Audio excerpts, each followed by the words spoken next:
The Galactic Council chamber floated in the darkness of space, a massive station built from crystallized starlight and quantum-locked metals. Inside its grand hall, representatives from 847 species gathered for their monthly assembly. Some breathed oxygen, others methane, some had scales, others had liquid bodies contained in force fields, but all of them shared one thing in common. They never spoke about Sector 7739. Ambassador Krelix of the Vraxian Empire stood before the council for the first time. His scales gleamed deep purple under the chamber's adaptive lighting, and his 4 eyes burned with ambition. The Vraxians were newcomers to the council, having joined only 10 cycles ago after conquering 40 star systems in just 20 years. They were warriors, proud and strong, and they feared nothing in the galaxy. Honored Council, Krelix began, his voice carrying across the vast chamber through translator fields. I have a question that troubles my people. We have studied the star charts. We have reviewed the territorial claims, and we have found something strange. Matriarch Velshara, the ancient silicon-based entity who led the council, shifted her crystalline body. She had been alive for 12,000 years, and she knew what question was coming. Every new species eventually asked it. There is a region of space, Krelix continued, pulling up a holographic map, that remains unmarked, unclaimed. No species has territory there.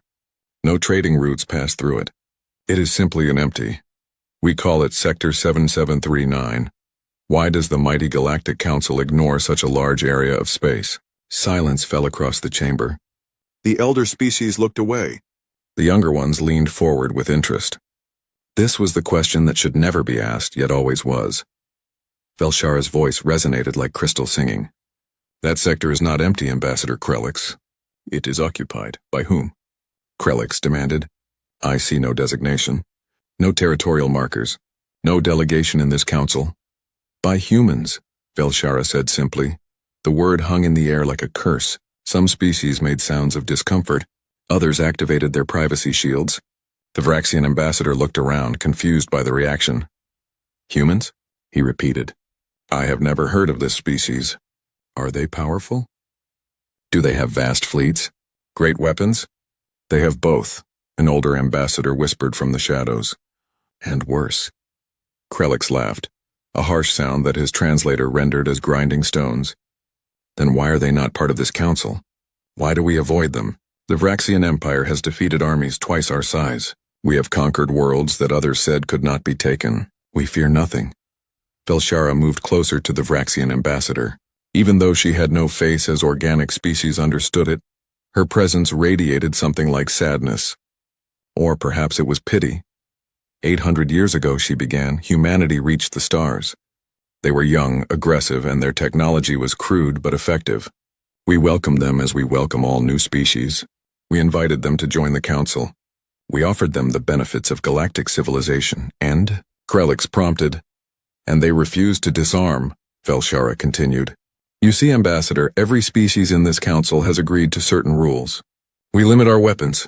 We fight our wars with honor and restraint. We do not destroy planets. We do not exterminate entire populations. We do not use certain technologies that are too dangerous. Sounds weak, Krelix muttered. Humans did not agree with these rules, Velshara said. They looked at our civilization and called us naive.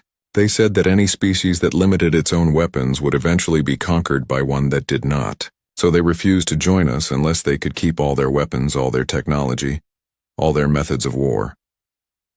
Then why not force them? Krelix asked. Surely the combined might of the council could have brought one primitive species to heel. Velshara's crystalline body seemed to dim. 40 species tried, Ambassador. 40 species formed a coalition to quarantine humanity, to force them to accept our rules. It was called the Civilizing War. It lasted 7 years. And humanity surrendered? No, Velshara said quietly. 3 of those 40 species no longer exist. 5 more lost half their populations. 12 suffered damage that took them centuries to recover from. And humanity? Humanity lost millions but never surrendered. In the end, we begged them for peace. Krelix stared at the ancient matriarch. Surely she was exaggerating. One species could not defeat 40. It was impossible. The Treaty of Titan's Moon, Velshara continued, was our salvation. Humanity agreed to isolate themselves. They would claim a region of space, mark its borders, and never leave it. In exchange, we agreed to never enter their space, never contact them, and never speak of them to new species. That sounds like we imprisoned them, Krellick said.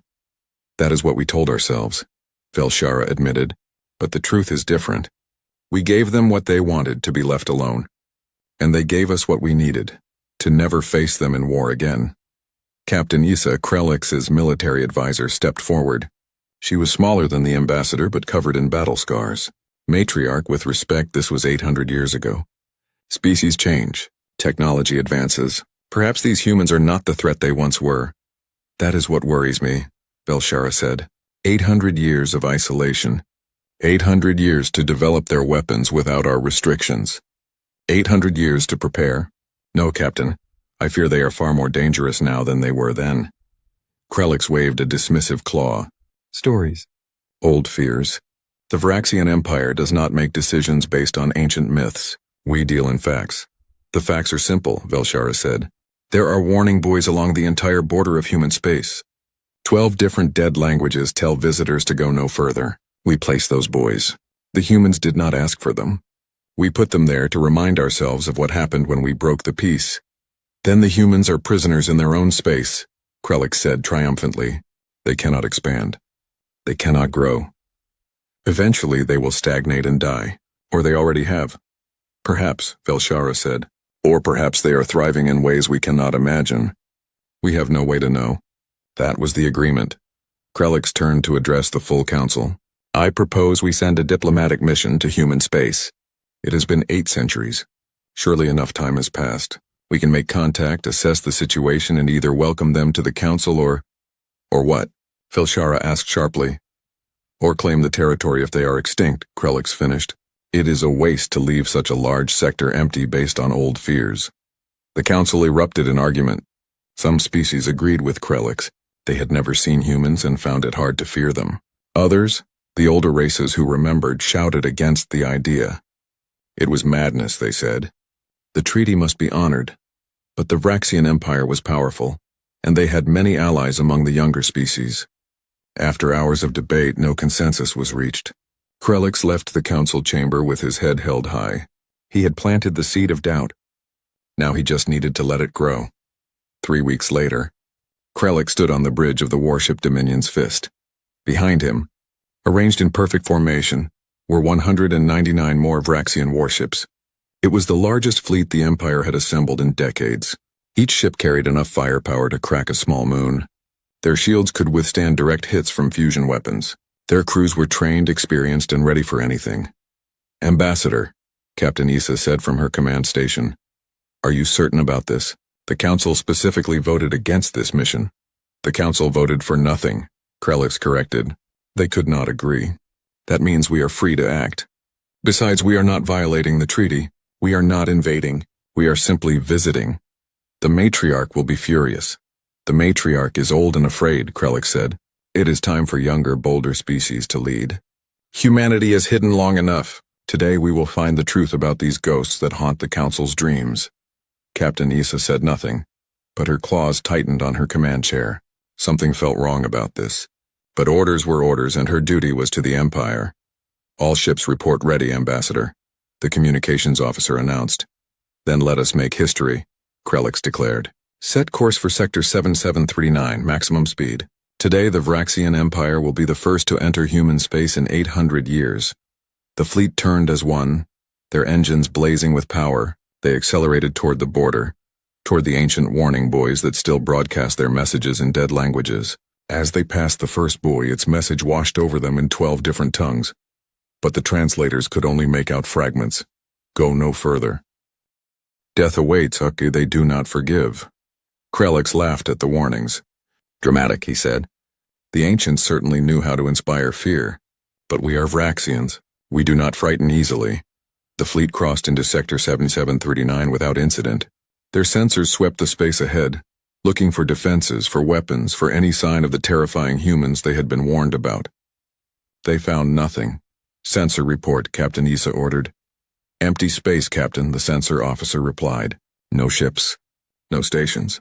No defensive satellites. Nothing but natural stellar bodies. They're not even watching their own border, Krellick said with disbelief. Either they are extremely confident or extremely primitive. Or extremely clever, Issa muttered. But the ambassador ignored her. They pushed deeper into human space, jumping from system to system. 15 light-years into the sector, they still found nothing. No patrols, no warnings, no contact at all. It was as if humanity had simply vanished. Perhaps the matriarch was right, one of the officers suggested. Perhaps they did die out. 800 years is a long time for a species that was so warlike. They may have destroyed themselves. Then we will claim this territory for the Empire, Krellick said. Search for any signs of habitation. Ruins, old stations, anything that proves humans were here. It took 2 more days of searching, but finally they found it. A yellow star with 9 planets. Their sensors detected orbital structures around the 3rd planet, massive space stations, and signs of industrial activity. Energy readings were everywhere. This was not a dead system. This was inhabited. Life signs, Krellick demanded, scanning. I'm reading approximately 12 billion individuals on the 3rd planet and surrounding structures. Carbon-based, similar to 60% of known species. Their technology appears to be interesting. Inferior to ours. In some ways, yes. Their power generation is less efficient. They're faster than light drives or slower. But their communication networks are incredibly dense, and I'm detecting some unusual energy signatures I cannot identify. 12 billion, Krellick said thoughtfully. That's small. The Vraxian homeworld alone has 80 billion. These humans are not as numerous as the old stories suggested. Should we make contact? Captain Issa asked. Of course, Krellick said. That's why we came. Helm, take us into orbit around the 3rd planet. All ships, battle formation. I want them to see our strength. Let them understand that the galaxy has changed since they hid themselves away. The Vraxian fleet moved toward Earth, 200 warships arranged in an intimidating display of military power. As they entered orbit, their sensors picked up dozens of space stations, satellite networks, and smaller ships moving between them. It was clearly an advanced civilization, but nothing that seemed threatening. Broadcast on all frequencies, Krellick ordered. Tell them we come in the name of the Galactic Council and the Vraxian Empire. Tell them it is time to talk. Before the message could be sent, a single ship appeared on their sensors. It was small compared to their dreadnoughts, maybe a quarter of the size. Its design was angular, aggressive, covered in what looked like weapon ports. The ship moved toward them with surprising speed. That's a military vessel, Captain Issa said. Old design, maybe 200 years based on the hull configuration. It's called the Remembrance. 1 ship. Krellick laughed. They send 1 ship to meet a fleet of 200? These humans have courage, I'll give them that. Or they're suicidal. The human ship stopped several thousand kilometers away. A communication request came through. Krellick accepted it, curious to see these legendary warriors who had terrified the galaxy centuries ago. The holographic display flickered to life, showing a human female. She had dark hair tied back from her face, brown skin, and eyes that seemed to look straight through the display into Krellick's soul. She wore a military uniform, dark blue with silver insignia. Her face was calm, but there was something in her expression that made Captain Issa's scales tingle with warning. I am Captain Sarah Chen of the United Earth Defense Force, the human said, her voice cold and clear. You have violated the Treaty of Titan's Moon. You have entered human space without permission. You have 1 chance to leave peacefully. Turn your ships around and exit our territory. You have 60 minutes. Krellick stared at her, then burst into laughter. You dare give me orders? Human. I am Ambassador Krellick of the Vraxian Empire. Behind me are 200 warships, each capable of destroying your entire orbital infrastructure. You have 1 small, outdated destroyer. I suggest you choose your next words carefully. Captain Chen's expression did not change. 59 minutes. Listen to me, human, Krellick said, his voice hardening. Your species has been hiding for 800 years while the galaxy moved forward. The Council has forgotten you. New powers have risen. The Vraxian Empire alone controls more territory than your entire species ever claimed. We came here to offer you a choice. Join the modern galaxy, submit to our protection and prosper, or refuse and be swept aside by history. 58 minutes, Chen said. I will not repeat myself again. You don't understand your position, Krellick said. Allow me to demonstrate. He turned to his weapons officer. Target one of those abandoned orbital platforms. The one at coordinate 772. Destroy it. Sir, that's not... Captain Issa began. Do it, Krelix ordered. One of the Vraxian dreadnoughts powered up its main weapon. A beam of concentrated plasma shot across space, striking the orbital platform. For a moment, the platform's shields held, then they collapsed. The structure exploded in a brilliant flash, debris scattering into space. Krelix turned back to Captain Chen. Do you see? That platform had shields, and we destroyed it in seconds. What do you think we could do to your planet? Captain Chen's face had changed. Her calm expression was gone, replaced by something that looked like ice. Her eyes were hard, and when she spoke, her voice carried a weight that made even Krelix hesitate. That platform was not abandoned. She said quietly, it was a memorial. 300 people died there in an accident 200 years ago. We kept it as a grave. You just desecrated the resting place of 300 souls. Krelix started, but Chen continued. You came here with your fleet to intimidate us. You came here thinking we would bow to your strength. You came here believing the old stories were exaggerations. Ambassador Krelix of the Vraxian Empire, you have made 3 mistakes today. And what are those? Krelix asked, his confidence wavering. Your first mistake was entering our space. Your second mistake was threatening us. Your third mistake was firing a weapon in our system. Captain Chen leaned forward. You have declared war on humanity. God help you because we won't. The communication ended. The holographic display went dark. For a moment, the bridge of the Dominion's fist was silent. Then Captain Issa screamed, All ships battle stations! Raise shields! Power weapons! What are you? Krelix started. The sensor displays lit up like stars being born. Ships appeared on every screen. Not dozens, not hundreds. Thousands of ships materialized out of empty space, surrounding the Vraxian fleet on all sides. They had been there all along, invisible, waiting. Where did they come from? Krelix whispered. They were cloaked, the sensor officer said, his voice shaking. Stealth technology beyond anything I've ever seen. They've been watching us since we entered the system. Maybe since we crossed the border. They were always here. Captain Issa looked at her screens and felt her blood run cold. This wasn't first contact. This was an execution. The humans had let them come, let them make their threats, let them fire their weapon, and now they would show the Vraxians why the Galactic Council had been so afraid. Ambassador, Captain Issa said quietly, I think we just learned why no one enters human space. The human ships began to move, and the Vraxian fleet realized too late that they had not discovered the humans. The humans had allowed themselves to be found. And now the galaxy was about to remember why they had agreed to never return. The Vraxian fleet hung in space, surrounded by thousands of human ships that had appeared like ghosts. On the bridge of the Dominion's fist, Ambassador Krelix stood frozen, his 4 eyes trying to process what the sensors were showing. It was impossible. No species could hide this many ships. No stealth technology was this perfect. Count, Captain Issa demanded, her voice tight with controlled fear. I'm reading. 3,217 ships, the sensor officer reported. Wait, more are appearing. 3,500, 4,000. They're still materializing. That's more than our entire military has. Another officer whispered. Krelix found his voice.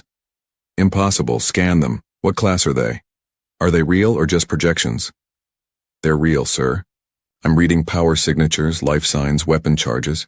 The ships vary in size. Most are smaller than our dreadnoughts, but there are at least 50 that match or exceed our largest vessels. And Ambassador, their weapons are hot. They're ready to fire. Captain Issa looked at the tactical display.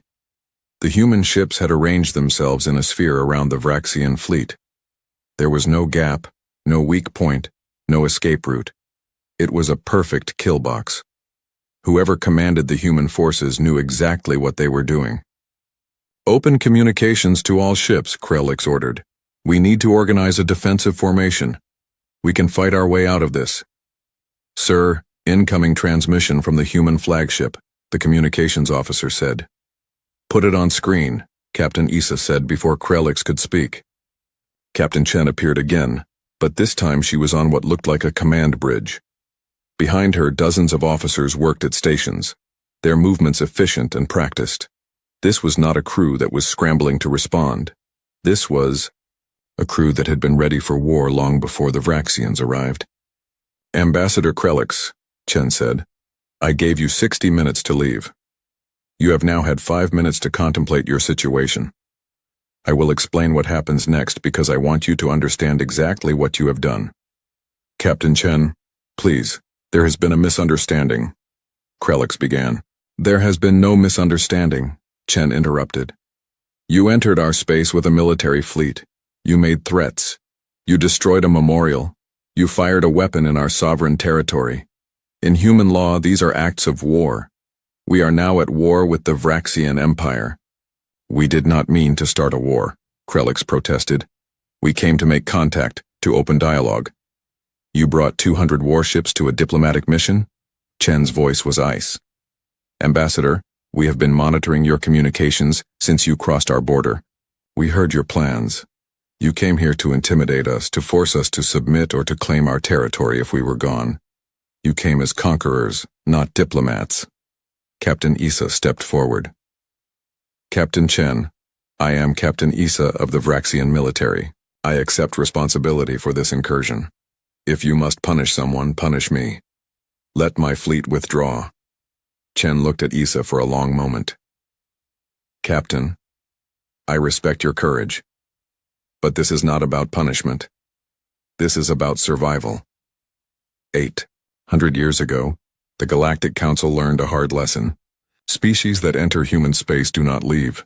We made a treaty that guaranteed our isolation and their safety. Your empire has broken that treaty. Now we will remind the galaxy why that treaty exists. You would kill us all? Krelix asked, his voice shaking. Thousands of soldiers who were just following orders? You fired first, Chen said simply. You destroyed a memorial. You showed us that you came here to hurt us.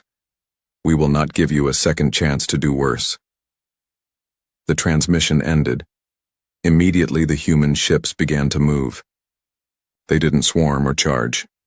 They moved with precise coordination, maintaining their formation while slowly tightening the sphere. All ships. Battle formation Delta, Captain Issa ordered. Concentrate fire on the closest human vessels. We break through one section and run for the border. The Vraxian fleet began to move, their ships grouping together and turning toward what looked like the weakest part of the human formation. Their weapons powered up, shields at maximum. If they were going to die, they would die fighting. Fire, Issa commanded. 200 Vraxian warships opened fire simultaneously. Plasma beams, missile volleys, and kinetic projectiles shot toward the human ships. The space between the fleets lit up with weapons fire. It should have been enough to overwhelm the humans in that sector. It should have punched a hole through their line, but the human ships simply weren't there anymore. They moved faster than anything the Vraxians had ever seen, accelerating and changing direction in ways that should have turned their crews into paste from the G-forces. The Vraxian weapons struck empty space. How are they moving like that? An officer shouted. Inertial dampeners beyond our technology, the science officer reported. Their ships can pull maneuvers that would kill us, and their crews don't even feel it. It's like they're not following the same laws of physics. Then the humans returned fire. The first indication something was wrong came when the shields on the dreadnought warrior's pride simply vanished. Not collapsed, vanished. One moment they were at full power, the next they were gone. Then the ship itself came apart, torn open from bow to stern by something moving so fast the sensors barely registered it. What hit them? Krelix screamed. Kinetic projectile, the sensor officer said, his voice shaking. Traveling at 0.95 light speed, our shields are designed to stop energy weapons and missiles. This went through them like they weren't there. More Vraxian ships died. The humans were using relativistic kill vehicles. Chunks of metal accelerated to near light speed. Each impact released more energy than a nuclear weapon. Ships didn't just break apart, they vaporized. Return fire. Target their launchers, Captain Issa ordered. The Vraxians tried, but hitting the human ships was like trying to catch smoke. They dodged, weaved, and moved in patterns that seemed random but clearly weren't. Every few seconds another human ship would fire, and another Vraxian vessel would die. Antimatter signatures, the science officer shouted. They're using antimatter, missiles. That's forbidden by Galactic Convention, Krellick said. They're not part of the Galactic Convention, Issa reminded him bitterly. The antimatter missiles struck 3 Vraxian ships at once. The explosions were so bright that the bridge displays automatically dimmed to protect the crew's eyes. When they could see again, the 3 ships were simply gone. Not destroyed, erased from existence along with several thousand tons of nearby debris. We've lost 20 ships in 4 minutes, an officer reported. Casualties are everyone aboard those ships, no survivors. Concentrate shields on the starboard. Side, all ships, full power to defense, Issa commanded. But then something worse happened. The Vraxian ships began firing on each other. The dreadnought Storm's Hammer turned its weapons on its sister ship and opened fire at point-blank range. 3 more ships followed, attacking their own fleet. What are they doing? Krellick demanded.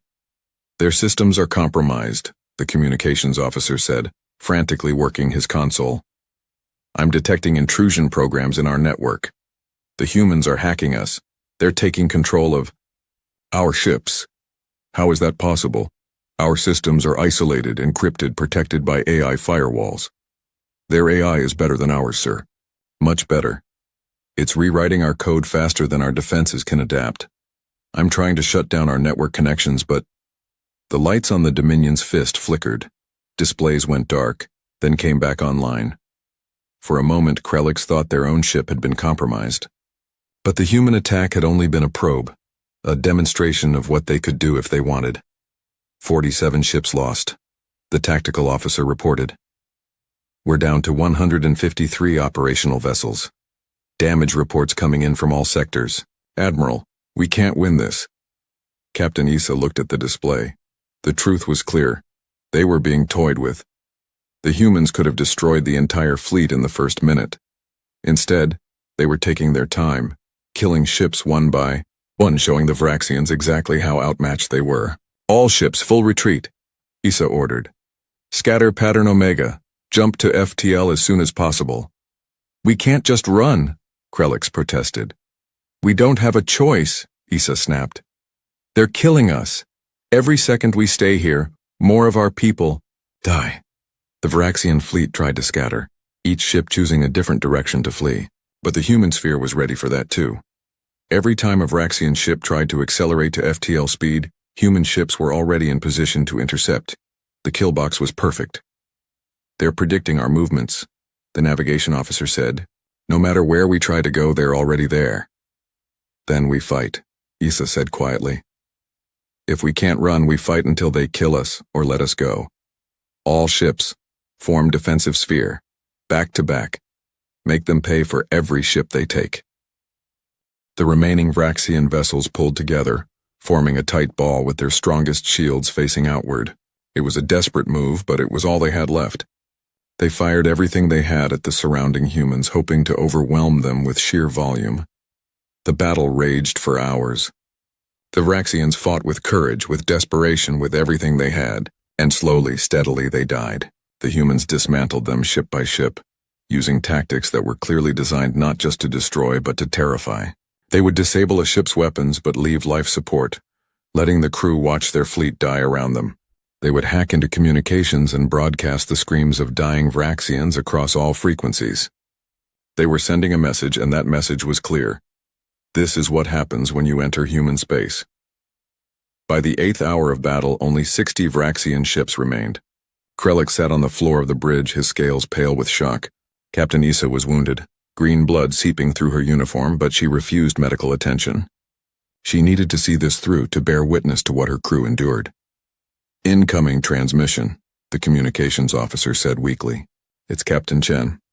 Put it on, Issa said. Chen appeared on the screen. She looked tired, but her voice was still strong. Captain Issa, you and your people have fought well. You have courage. That is why I am going to offer you something we rarely give, a choice. What choice? Issa asked.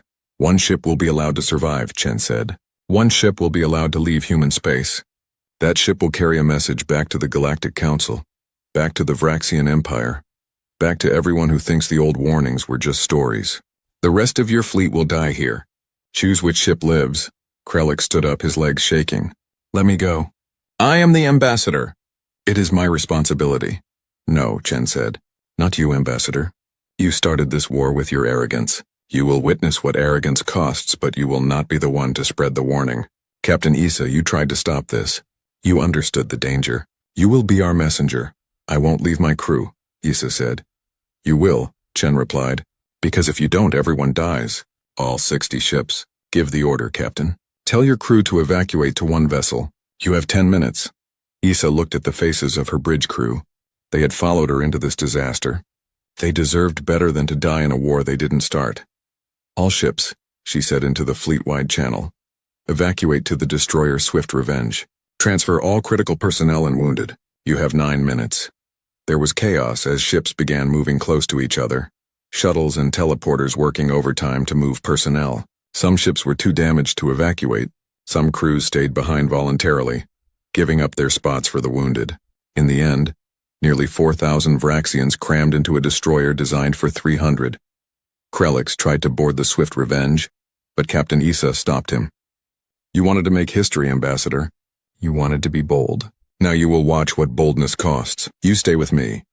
When the 9 minutes were up, the Swift Revenge separated from the fleet. The human ships opened a narrow corridor in their formation, just wide enough for one vessel. The destroyer moved through it slowly, its crew silent, watching their fellow ships grow smaller in the distance. On the Dominion's fist, Krelix and the remaining Vraxians waited for death. But first, Captain Chen appeared on their screens one last time. Ambassador Krelix, she said, before you die, I want you to understand something.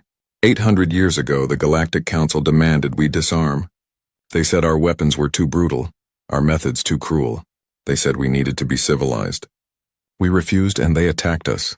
She gestured behind her and the screen split to show archived footage. Humans fighting against overwhelming odds. Cities burning under alien weapons. Human ships, primitive and small, ramming into enemy dreadnoughts because they had no other weapons left. Children being trained to fight. Entire planets mobilized for total war. They thought they were teaching us a lesson, Chen continued. They thought we would surrender once we understood their superiority. But humans do not surrender. We adapt, we evolve, we learn, and most importantly, we remember.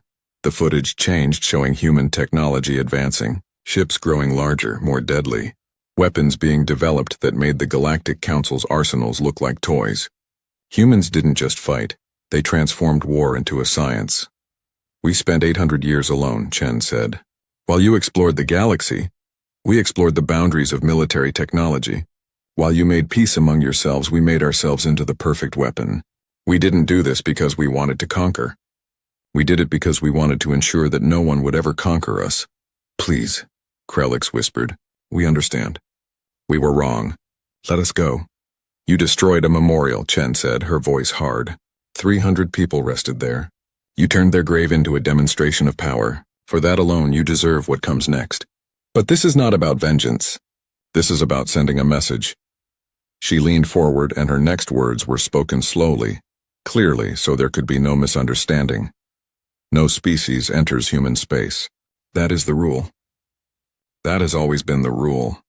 You came here thinking you could change it. Now you will die knowing you were wrong, and the galaxy will remember what happens when the rule is broken. The transmission ended. The human ships began their final attack. This time there was no testing, no demonstration, no measured response. They fired everything at once. The sky filled with weapons fire, so dense that space itself seemed to tear apart. Ambassador Krelix watched as the Dominion's fist came apart around him.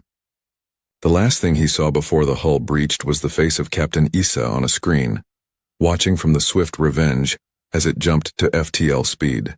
She was crying, and he realized she was crying for him. For all of them, for the waste of it all. Then there was light, heat, and nothing.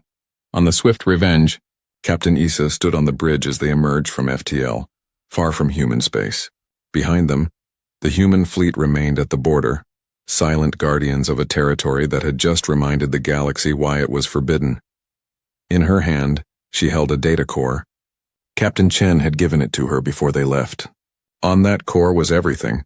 The full history of the civilizing war, the Treaty of Titan's moon, and complete footage of what had just happened to the Vraxian fleet. It was proof. It was warning. It was the message she had to deliver. Set course for the Galactic Council. Issa said quietly. Maximum speed. The galaxy needs to see this. As the swift Revenge limped away, carrying its cargo of survivors and terrible knowledge, the human ships remained in formation around the Sol system. Their watch continued as it had for 800 years. They had broken their isolation only long enough to remind the universe why that isolation existed. Captain Sarah Chen stood on the bridge of her flagship, looking at the debris field where 153 Vraxian ships had died. She felt no joy in the victory, only a deep sadness that it had been necessary.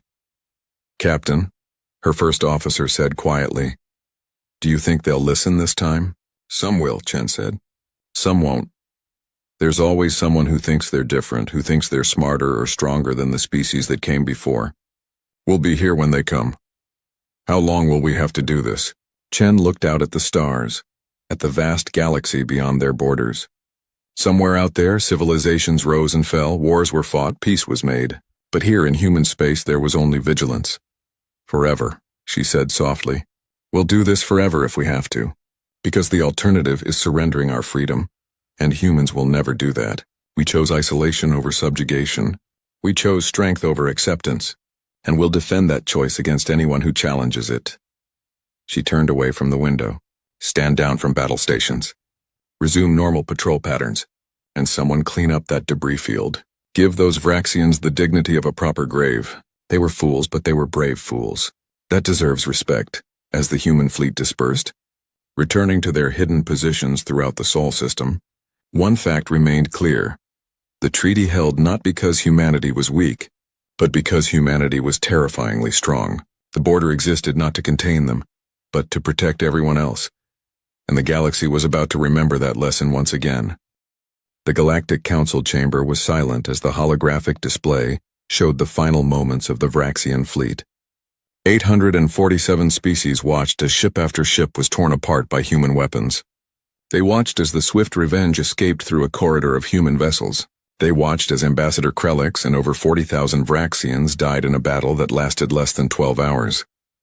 Captain Issa stood before them, her scales still pale from blood loss and trauma. She had not slept in 3 days. She had traveled straight from human space to the Council, driven by a desperate need to prevent anyone else from making the same mistake. "This is what happens," she said quietly, her voice carrying through the translator fields. "When you ignore the warnings, this is what happens when you think you are strong enough, smart enough, different enough." The humans have spent 800 years preparing for this moment. They were not surprised. They were not frightened. They were ready. Matriarch Velshara's crystalline form pulsed with a dim light. "Captain Issa, you have our deepest sympathies for your loss. But we must understand, did you provoke this attack? Did Ambassador Krelix do something to anger the humans?" "He destroyed a memorial," Issa said. "A platform where 300 humans died 2 centuries ago. He used it as a demonstration of our weapons, to show we were superior." She looked around the chamber. "The humans consider their dead sacred. We desecrated a grave. In their eyes, we declared war." "But surely," a young ambassador from the Talarian collective spoke up, "the response was disproportionate? To destroy an entire fleet over one memorial?" Issa turned to look at the Talarian. "You saw the battle. Do you think that was the humans fighting at full strength? They had over 4,000 ships surrounding us. They used maybe 1/10 of their weapons. They could have destroyed us all in minutes. Instead, they took hours. They wanted us to understand, truly understand, that we never had a chance." The holographic display changed, showing the data core's full contents. Images from 800 years ago appeared, the civilizing war. The council members watched as their ancestors' fleets attacked human colonies. They watched human cities burn. They watched as humanity, fighting against overwhelming odds, slowly turned the tide of the war. "We always knew humans were dangerous," an elder member spoke, "but we thought time would soften them. We thought 800 years of isolation would make them weaker, more vulnerable." "It did the opposite," Issa said. "Every human child learns military strategy in school. Every civilian knows how to use weapons. Every station can become a fortress in minutes. They have turned their entire civilization into a military force waiting to be activated. And their technology," she pulled up more data. "They use antimatter weapons banned by every galactic convention. They have artificial intelligence that can hack our most secure systems in seconds. They have ships that can accelerate and maneuver at speeds that would kill any of us. Their stealth technology is so advanced that they were watching us from the moment we crossed their border, and we never saw them. How is their stealth so effective? A scientist from the Quillian Assembly asked. Our best sensors should have detected something. They bend light around their ships, Issa explained. Not with shields or fields, but by manipulating space-time itself. To our sensors, there's nothing there. Not empty space, literally nothing. No energy signature, no mass reading, nothing. They don't hide their ships. They remove them from our ability to perceive reality. The chamber erupted in panicked conversation. Species that had been confident in their defensive abilities suddenly realized that humans could be anywhere. Watching, listening, and they would never know. Matriarch Velshara raised her crystalline arms, and the chamber fell silent. Captain Issa, in your professional military opinion, could the combined forces of the Galactic Council defeat humanity in open war? Issa was quiet for a long moment. Every eye in the chamber was on her. She thought about her crew, her friends, the 40,000 Vraxians who had died. She thought about the cold efficiency of the human attack, the perfect coordination, the overwhelming technological superiority. No, she said finally. We would lose, even if every species contributed their full military might. Even if we had numerical superiority of 1,000 to 1, we would lose. Humans have spent 8 centuries doing nothing but preparing for war. They have no trade routes to defend, no diplomatic relations to maintain, no internal politics to distract them. They have one purpose: to ensure no one can ever conquer them. They have perfected it. That cannot be true, the Vraxian High General said from the embassy section. You are traumatized, Captain. You saw your fleet destroyed. But surely combined council forces. General. Issa interrupted, her voice hard. I watched human ships move in ways that should be impossible. I watched them fire weapons that our shields could not stop. I watched them take control of our computers as if our security meant nothing. And I watched them do all of this while using only a fraction of their fleet. They have 4,000 ships in just one system. The data core shows they have 50 colonized systems. How many ships do you think they have total? 10,000? 50,000? 100,000? The silence that followed was absolute. The math was simple and terrifying. If humanity had even 10,000 ships with the technology Issa described, they could conquer a significant portion of the galaxy before anyone could stop them. Why haven't they? A voice asked from the upper gallery. It was Ambassador Thren of the Peaceful Consortia, a species that had never fought a war. If they are so powerful, why haven't they left their territory? Why haven't they conquered us? Because they don't want to, Issa said. That's what makes them truly dangerous. They're not conquerors. They're survivors. They don't want our territory or our resources. They just want to be left alone. The Treaty of Titan's Moon gave them that. As long as we honor it, they honor it. They're not interested in war, but they're always ready for it. Matriarch Velshara turned to the full council. We must vote on a response. Do we honor the treaty and reinforce the border? Or do we consider the Vraxian fleet's destruction an act of war and respond in kind? War, the Vraxian High General shouted. They killed 40,000 of our citizens. This cannot stand. But Captain Issa stepped forward. General, with respect, they killed 40,000 who invaded their territory. We broke the treaty. We fired first. We desecrated their memorial. By any standard of interstellar law, they acted in self-defense. If we go to war over this, we are the aggressors, and we will lose. You are a coward, the general said coldly. I am a realist, Issa replied. I was there. You were not. I watched them kill us like we were nothing. If you want to send more Vraxians to die, that is your choice. But I will not support it. I will not lead soldiers into a war we cannot win against an enemy who only wants peace. The Vraxian High General stood and stormed out of the chamber. But Issa's words had struck a chord with many of the other species. They had seen the footage. They had heard her testimony. And they understood that this was not about pride or honor. It was about survival. For 3 days, the council debated. War faction argued that allowing humans to destroy a council fleet without response would make them look weak. Peace faction argued that the Vraxians had violated the treaty and deserved their fate. Neutral species tried to find a middle ground. During those 3 days, something else happened. The data core Captain Issa had brought contained more than just battle footage. It contained 800 years of human history, Species throughout the galaxy began to study it, to understand what humanity had become during their isolation. They learned about human culture, which seemed to glorify warriors and sacrifice. They learned about human entertainment, which was filled with stories of underdog victories and never surrendering. They learned about human philosophy, which held that freedom was worth any price, including death. But most disturbing of all, they learned about human weapons development. The data core showed a timeline of technology advancement that made galactic scientists weep. Humans had not stagnated, they had exploded forward. Every year they invented something new, something deadlier, something more efficient at killing. They weaponized everything, a Quillian scientist reported to the Council. Technologies we use for mining, they use for weapons. Technologies we use for medicine, they use to develop biological agents. Technologies we use for communication, they use for cyber warfare. Every single advancement in human civilization has a military application. They think in terms of weaponization by default. That's insane, someone said. That's survival, Captain Issa corrected. They were attacked by 40 species. They learned that peace is not given, it must be defended. So they defend it with everything they have. On the third day of debate, something unexpected happened. A transmission came from the edge of human space. It was broadcast to the entire Galactic Council on all frequencies. Captain Sarah Chen appeared on screens across the galaxy. People of the Galactic Council, she said, I am Captain Sarah Chen of the United Earth Defense Force. 800 years ago, our species signed the Treaty of Titan's Moon. We agreed to isolate ourselves, to remain in our designated space and to never interfere with galactic affairs. In exchange, you agreed to never enter our territory, to never attack us, and to leave us in peace. She paused, and her expression was grave. The Vraxian Empire broke that treaty. They entered our space with a military fleet. They made threats.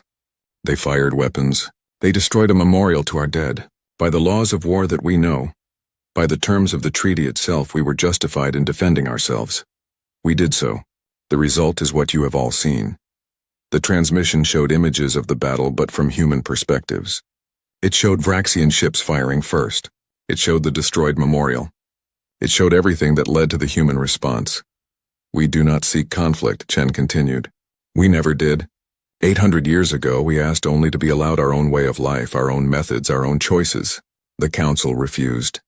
They demanded we change to fit their ideals. We refused. War resulted. The treaty ended that war. She leaned forward, and her next words carried weight. We will honor that treaty. We will remain in our space. We will not expand. We will not attack. We will not conquer, but we will defend ourselves against anyone who threatens us. The borders exist for your protection, not ours. Remember that. Then her expression softened slightly. I know some of you are debating war. I know some of you think you must respond to save face or honor. I ask you not to make that mistake. We don't want to fight you. We don't want to kill you. We want only to be left alone. Give us that and we give you peace. Force us to fight and we give you annihilation. The transmission showed one final image. Earth, beautiful and blue, floating in space. Around it, barely visible, were the defensive platforms, the orbital stations, the thousands of ships that protected it. This is our home, Chen said softly. We will defend it with everything we have, everything we are, and everything we can become. Choose peace. Choose to honor the treaty. Choose to let us remain as we are, because the alternative benefits no one. The transmission ended. The council chamber was absolutely silent. Some members were frightened. Some were angry, but most were thoughtful. They had heard not a threat but a plea. Humanity did not want war. They were offering peace, but from a position of absolute strength. Matriarch Velshara spoke into the silence. I propose a vote. All in favor of reaffirming the Treaty of Titan's Moon, of strengthening the border protocols, and of declaring human space permanently off-limits to all council species. Indicate now. Lights began to appear throughout the chamber. Green for yes, red for no, amber for abstain. Captain Issa held her breath, watching as the votes tallied. When the count was complete, the result was clear. 691 votes for peace, 156 votes for war. The treaty would stand. The Vraxian delegation walked out of the chamber. They had voted for war and they had lost. Captain Issa did not walk out with them. She stayed, standing before the council, knowing she had just betrayed her own people in their eyes, but saved them in reality. Captain Issa, Matriarch Velshara said gently, "You have lost your fleet, your crew, and now you're standing in your own empire. What will you do now?" Issa looked up at the ancient matriarch. "I will make sure this never happens again. I will travel to every world, every species, every military academy, and I will tell them what I saw. I will make them understand that the warnings are not myths, the borders are not suggestions, and humans are not to be tested.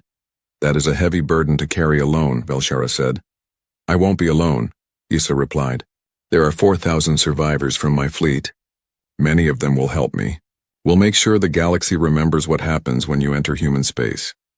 Over the following weeks, new protocols were established. The border around human space was reinforced with additional warning buoys. Autonomous defense systems were placed along the perimeter, not to attack humans trying to leave, but to stop anyone trying to enter. Every species was required to update their star charts with multiple layers of warnings. Most importantly, the full history of the civilizing war and the recent Vraxian incident was made mandatory study material for all military academies in the galaxy. New officers would learn about humanity from day one. They would understand that the borders existed for a reason. Captain Issa began her journey, traveling from world to world, telling her story. At first, many dismissed her as a failure, someone making excuses. But she always had the data core, always had the footage, always had the proof. And slowly, minds changed. She spoke at the Talarian War College, showing future officers how quickly human tactics adapted. She spoke at the Quillian Science Institute, demonstrating human technology that seemed impossible. She spoke at gatherings of civilian leaders, explaining why the treaty protected them, and always she ended with the same words. Humans are not evil. They are not monsters. They are survivors who will do anything to remain free. Respect that and they will never threaten you. Challenge that and they will destroy you. The choice is always yours, but choose wisely. 6 months after the incident, something remarkable happened. A young species called the Drellin, who had just achieved faster-than-light travel, asked the Council about human space. They wanted to know why such a large region was restricted. Instead of the usual vague warnings, the Council showed them everything. The civilizing war, the treaty, the Vraxian fleet, Captain Issa's testimony. By the time they finished, the Drellin ambassador was pale. "We understand," he said quietly. "We will honor the treaty. We will teach our people about the borders, and we will never make the mistake of thinking we are special." This became the new standard. Every species that joined the Council, every new civilization that reached the stars was taught about humanity immediately. Not as a ghost story, not as a vague warning, but as historical fact. The galaxy had neighbors who wanted only to be left alone, and had the power to enforce that wish. In human space, Captain Sarah Chen received reports of the Council's vote and the new protocols. She stood in her office looking at Earth through the viewport, and allowed herself a small smile. "Captain," her first officer said, "do you think they'll actually keep the treaty this time?" "For a while," Chen replied. "Maybe a long while. Eventually, someone will forget or think they're different or decide to test us again. It's inevitable. Pride and curiosity always win eventually. And when that happens," Chen turned from the window, her expression serious, "we'll be ready. We're always ready. That's our burden. That's our choice. We chose freedom over acceptance. We chose strength over friendship. And every time someone tests that choice, we have to prove we meant it." "Do you ever regret it?" the first officer asked quietly. "The isolation? Never being part of the larger galaxy?" Chen considered the question. "Sometimes," she admitted. "I wonder what it would be like to explore without fear, to trade freely, to have allies and friends among the stars. But then I remember why we made this choice. We refuse to give up who we are, what we are, how we think and fight and survive. That's worth any price." She looked at the star charts, at the vast galaxy beyond their borders. "We're not alone because we're afraid of them. We're alone because they're afraid of us, and maybe that's how it should be. The galaxy needs someone who refuses to compromise, who stands as an example that strength and independence still matter. We're that example. Even if it means we're isolated forever?" "Even then," Chen said firmly, "because the day we give up that isolation, the day we let them dictate how we should be, is the day we stop being human." and I would rather die than let that happen. She returned to her desk, to the reports and readiness assessments that filled her days. Somewhere in the galaxy, Captain Issa was telling her story. Somewhere else, the Council was voting on new protocols. And everywhere, species were learning to respect the borders. But Chen knew the truth. Peace was temporary. War was always waiting. And humanity would be ready when it came. They always were. 10 years had passed since the Vraxian fleet had entered human space and never returned. 10 years since the Galactic Council had reaffirmed the Treaty of Titan's moon. 10 years of peace, of respect for borders, of careful avoidance of the sector marked with warnings in 12 dead languages. But peace, as Captain Sarah Chen had predicted, was never permanent. In the neutral zone between Council space and human territory, a small station floated. It had been built carefully, precisely on the border, touching neither side. The station was a marvel of diplomatic architecture, half of it designed for Council species, half designed for humans, with a central meeting chamber that both could use.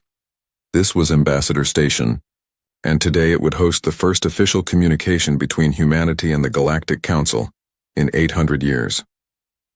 Ambassador General Marcus Chen stood in the human section of the station, looking through the reinforced viewport at the Council vessel approaching. He was tall for a human, with dark hair graying at the temples and the same sharp eyes as his mother. Yes, Marcus was Sarah Chen's son, born after the Vraxian incident, raised in a civilization that had just reminded the galaxy why they stayed isolated. Nervous? His aide Lieutenant Park asked. Terrified, Marcus admitted. My mother fought to keep us separate. Now I'm here to start bringing us together. What if I'm wrong? What if opening dialogue is a mistake? The Council voted for this meeting, Park reminded him.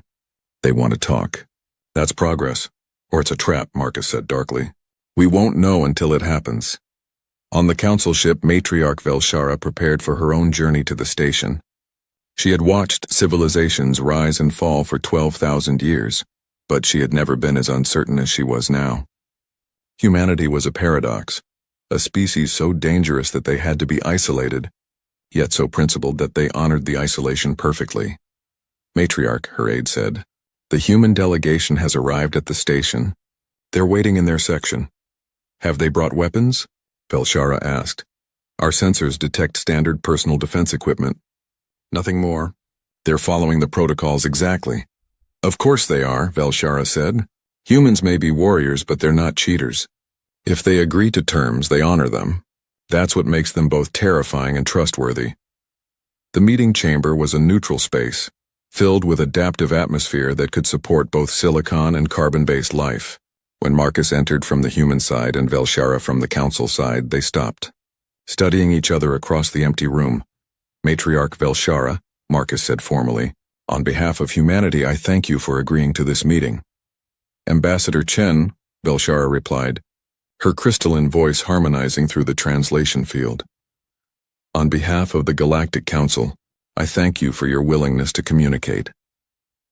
They moved to the center of the room where a simple table had been placed. As they sat, Marcus in a chair, Velshara settling her crystalline mass onto a specially designed platform, the tension was palpable. I will be honest with you, Ambassador, Velshara began. Many council members oppose this meeting. They fear humanity. They remember the civilizing war. They saw what happened to the Vraxian fleet. They believe that any contact with your species will lead to war. And yet you came, Marcus said. Because isolation cannot last forever, Velshara replied. 800 years is a long time, but it is not eternity. Eventually circumstances will force interaction. Better to establish communication now on our terms than to wait for an emergency that forces contact under bad conditions. Marcus nodded. We agree. My mother once told me that the borders protect the Council more than they protect us. But she also said that maybe someday we could find a way to coexist without fear. This is that attempt. Your mother is Captain Sarah Chen, Velshara said. I have studied her transmissions, her tactics, her words. She is a formidable person. She's also retired now, Marcus said with a slight smile. At 78, she finally agreed to let younger people take over. But her lessons remain. She taught me that strength without wisdom is just violence. That power without restraint is just destruction. Humanity has power, Matriarch. We have strength, but we need wisdom. Maybe the Council can help with that. And what can humanity offer the Council? Velshara asked. Marcus was quiet for a moment. Perspective. See, the Council has been at peace for so long that you've forgotten what war really means. You have rules for combat, conventions for conflict. You fight wars like games with agreed-upon rules. That works fine until you meet someone who doesn't play by your rules. You mean like humanity, Velshara said. No, Marcus said. I mean like the next species that refuses to be civilized. Because we won't be the last. Somewhere in the galaxy, another species is evolving, developing weapons, learning to fight. Eventually, they'll reach the stars. And they might not be as reasonable as we are. You call yourselves reasonable? Velshara's tone was almost amused. We made a treaty and honored it for 800 years, Marcus pointed out. We could have left our space at any time. We could have conquered weakly defended systems. We could have struck at the Council from surprise. But we didn't. We stayed where we agreed to stay. That's reasonable. Velshara considered this. He was right. Humanity could have broken the treaty countless times, but they never had. Even when the Vraxians invaded, the humans sent one survivor back with a warning instead of launching a counterattack into Council space. What do you propose? She asked. Cultural exchange, Marcus said. Limited, controlled, but real. Let some of your scientists study our technology. Not the weapons, but the underlying principles. Let us study yours. Let our historians share stories. Let our artists see each other's work. Let us understand each other not as threats, but as neighbors who happen to live separately. That is dangerous, Velshara said. What if understanding leads to conflict? What if our species are too different to coexist peacefully? Then we'll find out before an emergency forces the issue, Marcus replied. Right now the Council knows us only as warriors. We know the Council only as the civilizations that attacked us. Neither side has the full picture. That ignorance is more dangerous than knowledge. Over the next several hours they talked. Marcus explained the human perspective. A species that had fought countless wars against itself, learned the hard lessons of total warfare, and decided that the only way to preserve peace was to be too strong to attack. Velshara explained the Council perspective. Species that had evolved past physical conflict, that valued cooperation over competition, that saw war as a failure of civilization. We are not so different, Marcus said eventually. You want peace. We want peace. The difference is how we achieve it. You achieve it through understanding and cooperation. We achieve it through strength and deterrence. Both methods work in their own way. But your method requires constant vigilance, Velshara observed. You can never rest, never relax your guard. That must be exhausting. It is, Marcus admitted. Every human child learns military strategy. Every civilian knows emergency protocols. Every station can become a fortress. We don't have the luxury of peace that you have, but that's the price we pay for freedom. Is it worth it? Velshara asked quietly. Marcus looked at her and his expression was serious. Ask me that question in another 100 years. If we're still isolated, still watching the borders, still preparing for the next invasion, then maybe it wasn't worth it. But if we can find a way to engage with the galaxy while remaining ourselves, to contribute without compromising, to have allies without surrendering our principles, then yes, it will have been worth everything. The meeting continued for days. They discussed technology, culture, history, and philosophy. They debated the nature of peace and war. They argued about the civilizing war and who was at fault. But they never came close to violence. Instead, they came to understanding. I have a proposal, Velshara said on the 5th day, a formal one to take back to the Council. We establish a permanent diplomatic station here on the border. Representatives from humanity and the Council meet regularly to exchange information, discuss concerns, and prevent misunderstandings. No military alliance, no economic treaties, no political entanglements, just communication. My government would accept that, Marcus said carefully, but with conditions. The station remains exactly on the border. Neither side crosses into the other's territory. All meetings are recorded and made public to both populations. And most importantly, the military border remains. Human ships do not enter Council space. Council ships do not enter human space ever. Agreed, Velshara said. The borders stay. They must stay. Too many species in the Council still fear humanity. Removing the borders would cause panic. We don't want the borders removed, Marcus said. We like our isolation. But we also recognize that total isolation is unsustainable. This is a middle path. separate but communicating. When Marcus returned to human space, he was greeted by his mother at the border station. Sarah Chen was older now, her hair gray, her movement slower, but her eyes were still sharp. "How did it go?" she asked. "Better than expected," Marcus admitted. "Felshara is wise, ancient. She understands that both sides have legitimate concerns. We agreed to regular diplomatic meetings, cultural exchanges, but the borders stay firm." Sarah nodded approvingly. "Good, the borders protect us. Never forget that." "I won't," Marcus promised. "But Mother, I also learned something. The Council isn't our enemy. They never really were. They're just afraid. Fear makes people dangerous," Sarah warned. "Afraid people do foolish things." "True," Marcus said. "But understanding can reduce fear, not eliminate it. We'll always be dangerous to them, and they'll always be a potential threat to us. But maybe we can turn that mutual danger into mutual respect." Sarah looked at her son for a long moment. "You're braver than I was," she said finally. "I fought to keep us separate because I feared what would happen if we engaged. You're trying to find a way to engage safely. Maybe your generation will succeed where mine couldn't." "We're standing on your shoulders, Mother," Marcus said. "You bought us time, space, and security. Now we can use those gifts to build something better." News of the diplomatic meeting spread throughout the galaxy. Reactions were mixed. Some species were hopeful, seeing it as a first step toward bringing humanity into the galactic community. Others were terrified, viewing any human engagement as the beginning of an invasion. Captain Issa, now an independent consultant traveling the galaxy, heard the news while teaching at a military academy on the Quillian homeworld. She had spent 10 years telling the story of the Vraxian fleet, warning against entering human space. Now humans were voluntarily opening communication. "Does this change your message?" a young Quillian officer asked her. "No," Issa said firmly. "The message remains the same. Don't enter human space. The treaty stands. The borders stay. What's changed is that we now have a way to understand humans without threatening them. That's progress, not a threat." "But if we understand them better, won't that make us want to engage more?" another student asked. "Probably," Issa admitted. "Understanding usually leads to curiosity. But that's why the diplomatic station is on the border, not inside human space. We can satisfy our curiosity safely through designated channels, without risking another incident like the one that killed my fleet."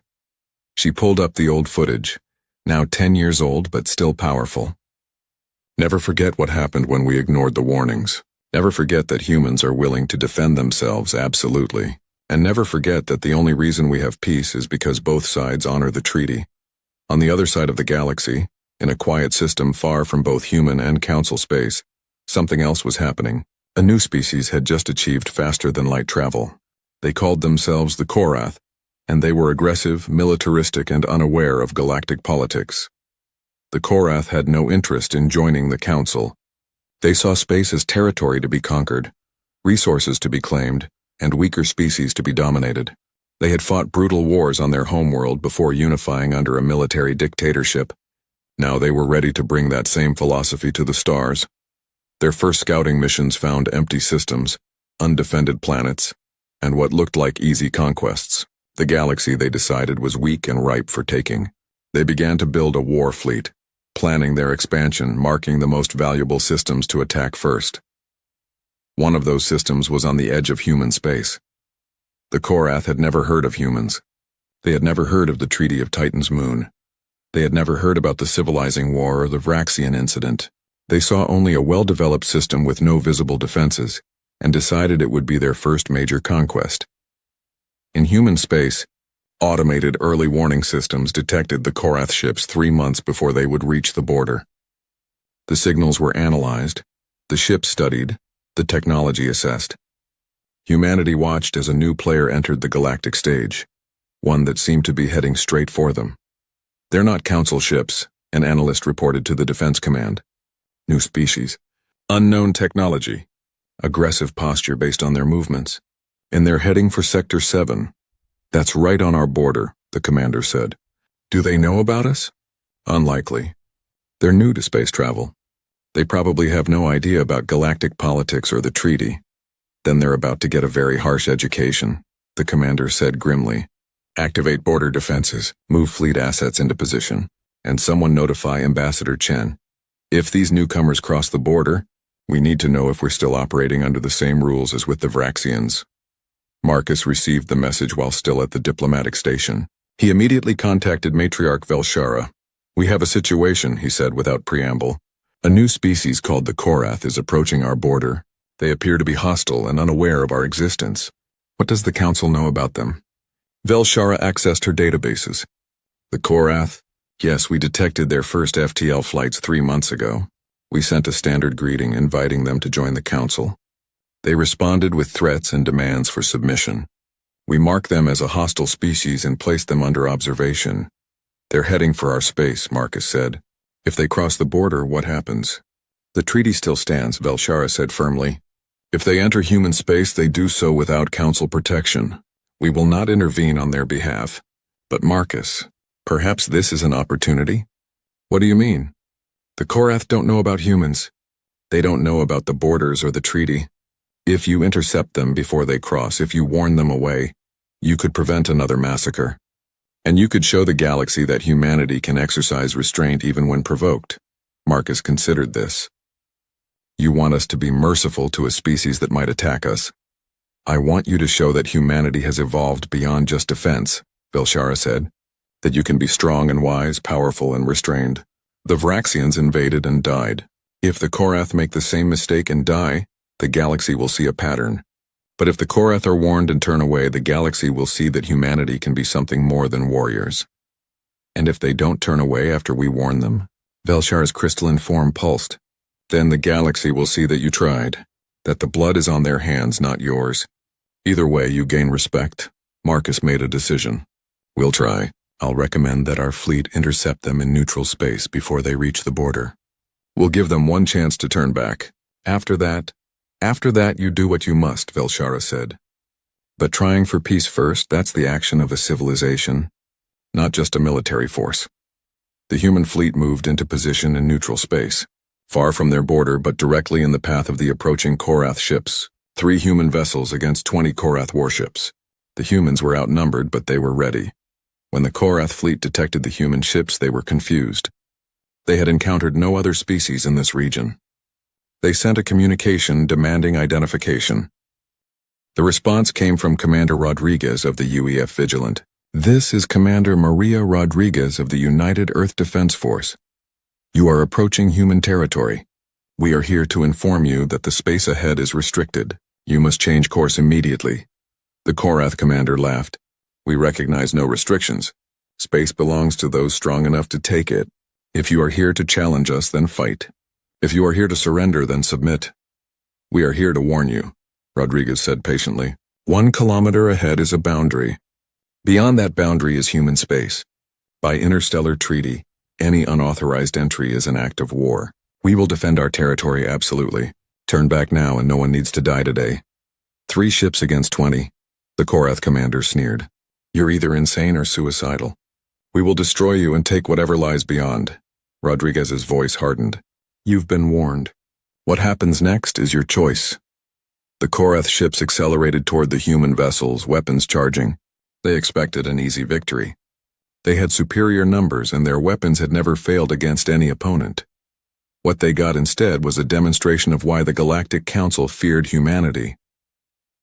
The battle lasted 6 minutes. When it was over, 15 Korath ships were destroyed, 3 were heavily damaged but intact, and 2 had fled. The 3 human ships were undamaged. Not even their shields had been significantly stressed. Commander Rodriguez sent one final transmission to the surviving Korath ships. "Take this message to your people. The territory beyond this point is human space. No one enters without permission. This is the only warning you will receive. Share what happened here. Learn from it. And never return." The Korath ships limped away carrying news of the devastating defeat. Their military dictatorship would spend months analyzing what had gone wrong, how 3 ships had destroyed 15, how their superior numbers had meant nothing, and across the galaxy the story spread once again. Humanity had tried peace. They had offered a warning. They had given the Korath a choice. And when that choice was rejected, they had demonstrated their power decisively but without cruelty. They had even let survivors escape to spread the tale. Captain Issa heard the news and smiled grimly. "That's new," she said to her students. 10 years ago, humans would have destroyed the entire fleet. Now they let survivors go to carry the message. Maybe Ambassador Chen is right. Maybe humanity is evolving. Does that make them less dangerous? A student asked. No, Issa said. It makes them more.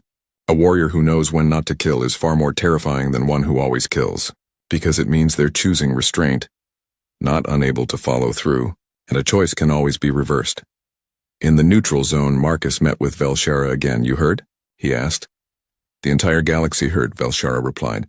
You intercepted them in neutral space. You offered warning. You demonstrated force without cruelty. And you let survivors carry the tale. Ambassador Chen, you may have just shown the galaxy a new side of humanity. Or confirmed their fears that we're too dangerous to interact with, Marcus said. Perhaps both, Velshara admitted. But I will tell you this. The Council just held an emergency session. The vote was unanimous. The diplomatic initiative continues.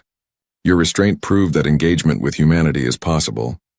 You could have annihilated the Korath. Instead, you educated them. That distinction matters. Marcus looked through the viewport at the space between human and Council territory. It's going to be a long road, isn't it? Building trust, reducing fear, learning to coexist. Yes, Velshara agreed. But for the first time in 800 years, it feels possible. Your mother's generation built the walls. Your generation might build the bridges. As long as both the walls and bridges are strong, perhaps we can have both security and cooperation. One can hope, Marcus said softly. One can hope. 50 years had passed since Ambassador Marcus Chen first met with Matriarch Velshara at the neutral zone. 50 years of careful diplomacy, limited cultural exchange, and maintained borders. The Treaty of Titan's moon still stood stronger than ever, but the fear that had once surrounded it had begun to transform into something else. Respect. The galaxy had changed. New species joined the Council regularly, and each one was immediately taught about humanity. Not as monsters or demons, but as neighbors who chose isolation and defended it absolutely. The lesson had been learned and relearned through the Raxian incident, the Korath warning, and a dozen smaller encounters over the decades. The rule remained simple. No species enters human space. And the galaxy had finally accepted that this was not negotiable. On Earth, in a retirement home overlooking the Pacific Ocean, Sarah Chen sat in her favorite chair, watching the sunset. She was 128 years old, kept alive by advanced medical technology and sheer stubbornness. Her son Marcus, now 80 himself, sat beside her. They want to name a ship after you, Marcus said. The UEF Sarah Chen? A new dreadnought, largest in the fleet. Sarah smiled slightly. What did you tell them? That you'd probably refuse the honor, Marcus said. I would, Sarah confirmed. Ships should be named after concepts, not people. Name it something like vigilance or determination.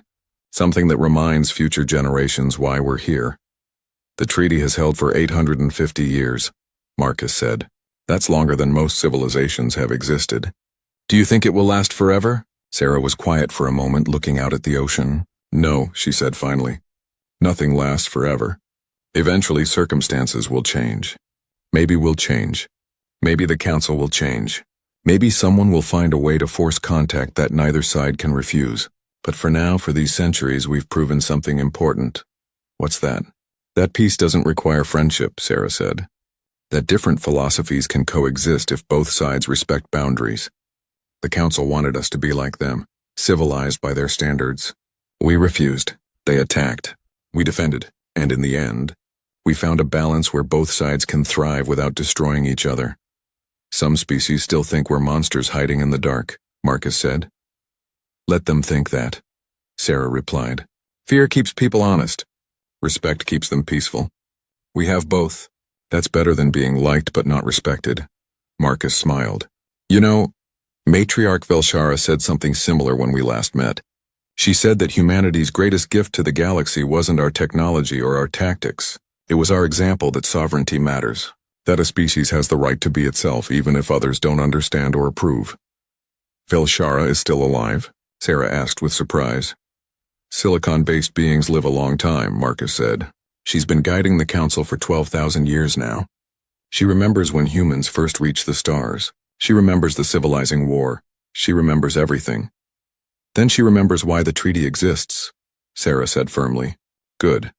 As long as people like her remember, the peace will hold.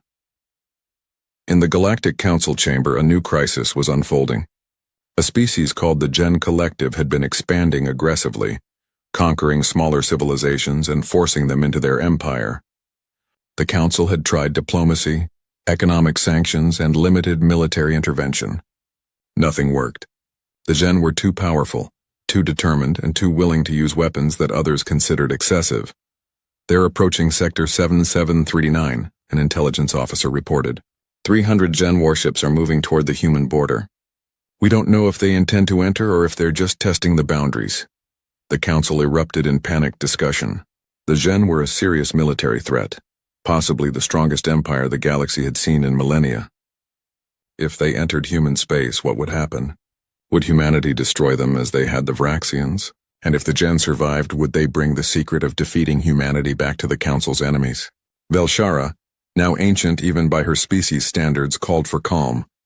"The treaty must be honored by all sides," she said. "If the Gen enter human space, they do so without Council protection. We will not intervene to save them, and we will not hold humanity responsible for defending their territory." "But Matriarch," a younger ambassador protested, "the Gen are too powerful. If humanity destroys their fleet, the Gen will declare war on everyone. They'll blame the Council for not warning them." "We have warned them," Velshara said tiredly. "Repeatedly. We sent them all the historical records. We showed them what happened to the Vraxians. They dismissed it as propaganda. Some species must learn lessons the hard way." In human space, Commander Jessica Park, daughter of Lieutenant Park who had served with Ambassador Chen decades ago, watched the Gen fleet approach. She commanded the defense platform Guardian's Watch, one of 40 orbital fortresses protecting the Sol system. Behind her, thousands of human ships waited in stealth positions, just as they had 50 years ago when the Vraxians came. "They're 3 hours from the border," her tactical officer reported. "No attempt at communication. No course changes." "They're coming straight for us. Have we sent warning, boys?" Park asked. "Standard warnings broadcast in their language and 12 others," the communications officer confirmed. "They've acknowledged receiving them but haven't responded." "Then they know what they're doing," Park said. "Bring all defensive systems online. Prepare stealth fleet for immediate response, and someone wake up Ambassador Chen. If this turns into a fight, he needs to know immediately." Marcus Chen received the call in the middle of the night. At 80, he didn't sleep well anyway, so the interruption was almost welcome. He listened to the report, dressed quickly, and headed to the command center. "Can we try the same approach we used with the Korath?" he asked Commander Park when he arrived. "Intercept them in neutral space, give them a warning, demonstrate force if necessary." "The Gen are different from the Korath," Park said. "They've studied our previous encounters. They know about the Vraxians. They know about the Korath. And they're coming anyway. Either they think they're strong enough to defeat us, or they're testing us intentionally." "Why would they test us?" Marcus asked. "To see if we're as strong as the stories say," Park replied. "Or to provoke us into attacking first so they can justify a larger war. The Gen conquer through creating conflict, then claiming they were defending themselves. It's their pattern." Marcus thought about this. "So if we intercept them, we're falling into their trap. But if we let them cross the border, we're risking our security." "Correct," Park said.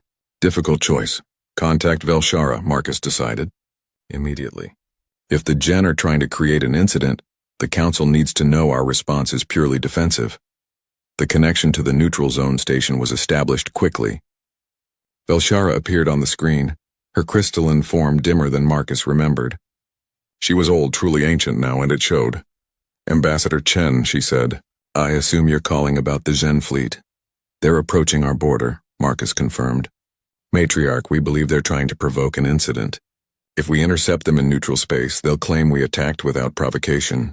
If we wait until they cross the border, they'll have a foothold in our territory. Either way, they win politically. Then what do you propose?" Velshara asked. "Let them cross," Marcus said, and several officers behind him gasped. "Let them cross the border, let them enter our space. But we don't fire first. We surround them, we lock weapons on them, we make it clear they're in a kill box. But we give them one chance, just one, to turn around and leave." "That's incredibly dangerous," Velshara said. "What if they attack while inside your territory?" "Then we defend ourselves," Marcus said simply. "And the entire galaxy will see through every recording, every sensor log, every transmission that they fired first.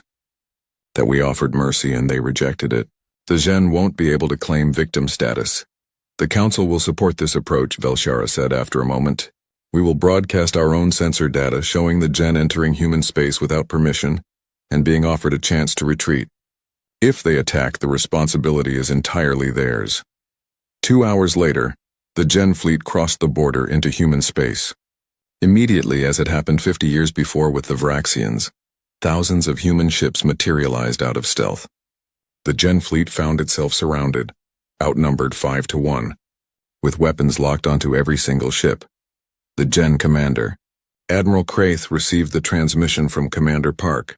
Gen fleet, you have entered human space without authorization. This is a violation of the Treaty of Titan's Moon and an act of aggression. You have one opportunity to withdraw. Turn your ships around.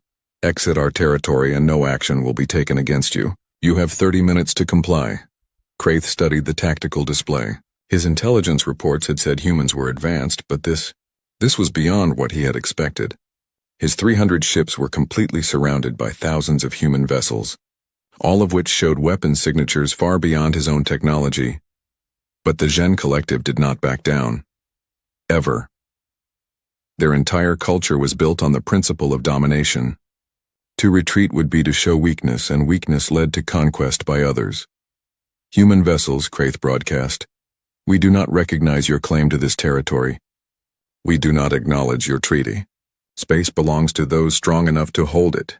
If you attempt to stop us, you will face the full might of the Gen Collective. 29 minutes, Park said calmly. The Gen fleet continued forward, pushing deeper into human space. Human ships matched their movement, maintaining the surrounding formation. It was like watching a bubble move through water. The human fleet flowed around the Gen, never losing formation, never giving them an opening. 15 minutes, Park announced. Kraith was sweating now. His tactical officers were reporting that human weapons tracking was perfect, that their ships could maneuver faster than anything in the Gen military, that their stealth technology had allowed them to position this entire fleet without detection. Everything the intelligence reports had said was true, but still the Collective's doctrine was clear: never retreat. 5 minutes, Park said. Admiral Kraith, this is your final warning. Turn back now or face destruction. In the Gen flagship's bridge, junior officers were openly afraid. Some were whispering about the reports from the Vraxian incident, about how 40,000 soldiers had died in hours. But Kraith could not show weakness. The Collective was watching. We will not retreat, he said firmly. Time's up, Park said quietly. Then, on all frequencies, she broadcast. The Gen Collective has been warned and has refused to withdraw from human territory. All ships, you are authorized to engage. Target weapons and engines only. Give them a chance to surrender. The human fleet opened fire, but not with their full arsenal. They used precision weapons, targeting specific systems. Gen ships lost weapons, propulsion, communications, but their hulls remained intact. Life support was untouched. Within 10 minutes, the entire Gen fleet was disabled but alive. Kraith sat in his command chair, his ship powerless and drifting. Around him, 300 Gen vessels floated helplessly, surrounded by thousands of human ships that had dismantled them without breaking a sweat. Commander Park's face appeared on his screen. Admiral Kraith, your fleet is now disabled. Your weapons are destroyed. Your engines are offline. But you're alive. All of you are alive. That was a choice we made. Why? Kraith asked, his voice hollow. Why not kill us? Because we're not conquerors, Park said. We're defenders. You came into our space. You threatened us. We stopped you. That was necessary. But killing you wasn't necessary. You're no longer a threat, so you get to live. What now? Kraith asked. Now Council vessels will enter our space with our permission to retrieve your ships and crews, Park explained. You'll be towed back across the border. You'll return to the Gen Collective, and you'll tell them what happened here. You'll tell them that humanity offered peace and you rejected it. You'll tell them that we could have killed you but chose not to, and you'll tell them that if they ever enter our space again, the response will be the same, total defeat, but with mercy if possible. The Collective will see this as weakness, Kraith said bitterly. Then they're fools, Park said bluntly. Mercy from a position of strength isn't weakness, it's civilization. The galaxy has fought us for 850 years. They attacked us, we defended ourselves. They tested us, we proved our strength. Now we're showing that strength includes restraint. If the collective can't understand that, they'll learn it the hard way next time. True to Park's word, Council ships entered human space, the first non-human vessels to do so peacefully in centuries. They attached tow lines to the disabled Gen ships and slowly pulled them back across the border. The entire operation was recorded and broadcast across the galaxy. The reaction was unprecedented. Species that had feared humanity for centuries saw something different. Humans who could have massacred their enemies but chose to disable and release them instead. It was the action of a civilization that was confident in its power, secure in its boundaries, and mature enough to know when killing wasn't necessary. The Gen Collective, facing the humiliation of having their fleet defeated and returned like disobedient children, withdrew from their aggressive expansion. The incident had shown them that there were powers in the galaxy they couldn't intimidate, territories they couldn't conquer. More importantly, it had shown them that strength didn't always mean destruction. In the council chamber, Velshara addressed the assembly for what would be her final speech. At 12,000 years old, even silicon-based beings felt the weight of time. I have watched civilizations rise and fall, she said, her crystalline voice resonating through the chamber. I have seen empires conquer and collapse. I have witnessed war and peace, cooperation and conflict. And I have learned that the most dangerous species are not the ones who cannot be defeated, but the ones who choose not to destroy even when they could. She gestured to the holographic display showing the Gen fleet being towed away by council vessels. Humanity has shown us once again what they truly are. Not monsters, not demons, but a species that values freedom so highly they will defend it absolutely, yet values life enough to preserve it when possible. They are warriors who know when not to fight. They are powerful beings who choose restraint, and that makes them not our enemies but perhaps our greatest teachers. What do you mean, matriarch? A young ambassador asked. The council has spent 50,000 years pursuing peace through understanding, Velshara explained. We have succeeded in creating a civilization where war is rare and cooperation is common. But we achieved this by avoiding conflict, not by mastering it. Humanity took a different path. They mastered conflict so completely that they no longer need to use it. They prepared for war so thoroughly that they created peace. She paused, her ancient form pulsing slowly. Perhaps the future of galactic civilization lies not in the Council's path or humanity's path alone, but in a synthesis of both. We teach cooperation and understanding. Humans teach strength and determination. Together we could build something unprecedented, a civilization that is both peaceful and strong, understanding and unyielding, cooperative and free. Are you suggesting we integrate humanity into the Council? Someone asked. No, Velshara said firmly. The borders must remain. Humanity needs its isolation and we need the boundaries. But perhaps we can learn from each other across those borders. Perhaps the next 1,000 years can be about building respect across differences, rather than eliminating differences to build harmony. On Earth, in the retirement home, Sarah Chen watched the Council's broadcast. Tears ran down her weathered face. Marcus, she said to her son who had come to watch with her, I think we might have done it. I think we might have actually done it. Done what, Mother? Shown them that freedom is worth defending, Sarah said. That compromise isn't always the answer. That sometimes the right thing to do is to say no and mean it, even when everyone else says you should say yes. We stayed true to ourselves for 850 years. We fought when we had to. We showed mercy when we could, and maybe finally they understand. The treaty will hold? Marcus asked. For a while longer at least, Sarah said. Maybe another 100 years. Maybe another 1,000. Eventually something will change. But we've proven the principle. A species can choose its own path, defend that choice, and still be part of the larger community. We don't have to be alone to be free, and we don't have to surrender to be connected. She reached out and took her son's hand. You'll carry this forward. Your generation and the ones after. The borders stay, but the dialogue continues. Keep us strong. Keep us vigilant, but also keep us human. Capable of mercy, capable of growth, capable of hope. I will, Marcus promised. We all will. Sarah Chen died 3 days later, quietly in her sleep. She was given a military funeral with full honors. Representatives from the Galactic Council were invited to attend via holographic link from the neutral zone. They watched as humanity mourned one of their greatest defenders, a woman who had shaped their destiny for nearly a century. Velshara, too old now to continue as matriarch but still revered throughout the galaxy, sent a personal message. Sarah Chen taught the galaxy that strength without cruelty is the highest form of power. She defended her people absolutely, but never sought to harm others unnecessarily. She is proof that warriors can be wise, that power can be restrained, and that isolation can be a choice rather than a punishment. The galaxy is lesser for her passing, but greater for her having lived. The years continued to pass. The treaty held. The borders remained. But the dialogue between humanity and the Council grew stronger, more complex, more nuanced. Cultural exchanges became regular events. Scientific cooperation occurred across the neutral zone. Artists from both sides shared their work, finding common ground in creativity even when they couldn't agree on politics. 100 years after the Gen incident, Ambassador David Park, grandson of Jessica Park, great-grandson of the original Lieutenant Park, met with the new council matriarch, a gaseous being named Theshara, who had taken over after Velshara finally retired. "Matriarch," David said, "I have a question that my grandfather asked his grandmother, who asked her mother. How long can this continue? The separation, the borders, the careful distance?" Theshara's form swirled thoughtfully. "How long do you want it to continue?" "Forever," David said immediately.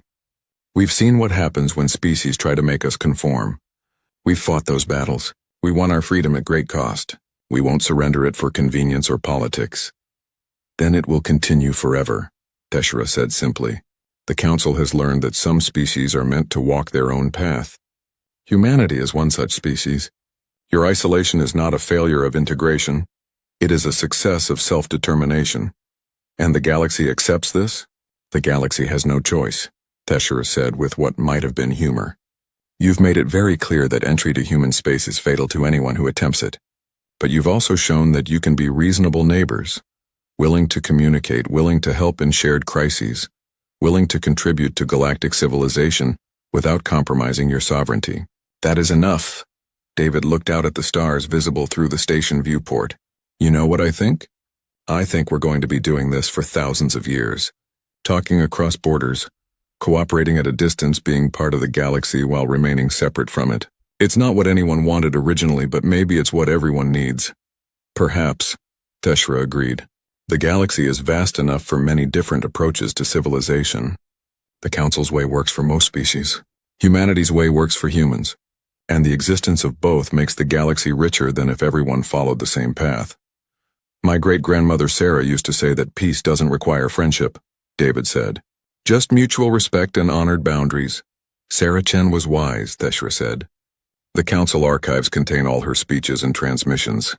She is studied by our military academies as an example of strategic thinking, by our philosophers as an example of principled determination, by our historians as an example of how a single individual can shape the destiny of civilizations. She'd probably hate being that famous," David said with a smile. "She just wanted to keep humanity safe." "She did more than that," Theshara said. "She kept humanity free. And in doing so, she reminded the entire galaxy that freedom matters, that sovereignty matters, that the right to choose your own path matters. The Galactic Council existed for 50,000 years before humanity reached the stars. We had answers to every question, solutions to every problem. Then you arrived and asked a question we couldn't answer. What if we don't want your solutions?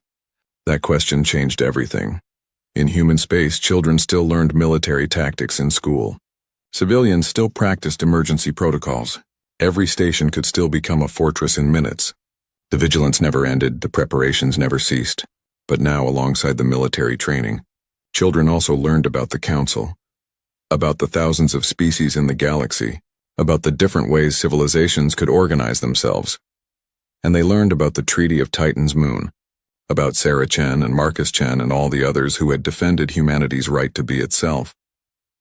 They learned that strength without wisdom was tyranny, that power without restraint was destruction, and that isolation could be a choice rather than a curse. The borders remained, marked by warnings in 12 dead languages and 12 living ones. The defensive platforms hummed with power, always ready, never needed. The fleets patrolled in stealth, watching, waiting, but hoping never to fight. And in the neutral zone, human and council representatives met regularly, talking, learning, understanding each other a little better with each encounter. Not friends perhaps, but no longer enemies either, just neighbors with different philosophies. respecting each other's boundaries, contributing to each other's growth, proving that civilization could take many forms and all could coexist. The galaxy had learned its lesson. Some species are meant to walk alone, and humanity in its isolation had become both a warning and an inspiration. A warning of what happened when you tried to force conformity, and an inspiration showing that sovereignty could be defended, that principles could be maintained, and that a species could be both separate and connected, isolated and engaged, powerful and peaceful. No species entered human space. The treaty held, and the galaxy, vast and diverse, was richer for having neighbors who chose their own path and defended it absolutely. That was the price of arrogance, learning to respect others' choices. And that was the reward of determination, keeping the freedom to make those choices. In the end, both sides learned, both sides grew, and both sides found a way to coexist that honored their differences rather than erasing them. The stars shone on, indifferent to the struggles below. But among those stars, humanity stood as proof that there were many ways to reach for them, many paths to civilization, many definitions